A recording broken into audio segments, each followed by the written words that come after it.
Welcome to বিনোদন universe. বিনোদন ইউনিভার্সে আপনাদের সকলকে স্বাগত। তো বেশি কথা না বলে মূল ভিডিওতে চলে যাই। রাকুল প্রীতের বিয়ে 22 ফেব্রুয়ারি। পাত্র কে তার বিস্তারিত জানিয়ে দেব। তো বেশি কথা না বলে মূল ভিডিওতে চলে যাই। বলিউডের তারকা অভিনেত্রী রাকুল প্রীতি সিং বিয়ের পিঁড়িতে বসতে যাচ্ছেন। পাত্র প্রেমিক অভিনেতা ও প্রযোজক জ্যাকি ভগনানি। হিন্দুস্তান টাইমস এক প্রতিবেদনে জানিয়েছে আগামী 22 ফেব্রুয়ারি ভারতের গোয়া শহরে বিয়ে করছেন তারা। বিয়েতে দুই পরিবারের সদস্য ছাড়াও বাইরের অল্প সংখ্যক অতিথি উপস্থিত থাকবেন। 2021 সালের অক্টোবরে রাকুল প্রীতের জন্মদিনে এক ইনস্টাগ্রাম পোস্টে প্রেমের বিষয়টি জানান জ্যাকি ভগনানি। এরপর থেকে বিভিন্ন সামাজিক অনুষ্ঠানে নিয়মিত দেখা গেছে দুজনকে।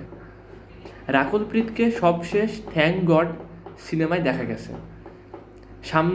সামনে ইন্ডিয়ান 2 সিনেমায় পাওয়া যাবে। এতে কমল হাসানের বিপরীতে অভিনয় করছেন তিনি।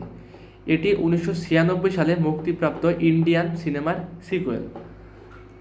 ভারতের দক্ষিণের সিনেমায় জনপ্রিয় অভিনেত্রীদের অন্যতম রাকুল প্রীতি সিং 2014 সালে ইয়ারিয়া চলচ্চিত্রের মাধ্যমে বলিউডে অভিষেক হয় তার। বলিউডেও বেশ সফল এই অভিনেত্রী। তো আজকের ভিডিওটি এই পর্যন্তই। পরবর্তী ভিডিও না আসা পর্যন্ত আমাদের সঙ্গেই থাকুন এবং যারা আমাদের পেজটিকে এখনও ফলো করেনি তারা অবশ্যই পেজটিকে ফলো করে দিবেন। বিনোদন ইউনিভার্সের সঙ্গে থাকার জন্য আপনাদের সকলকে ধন্যবাদ।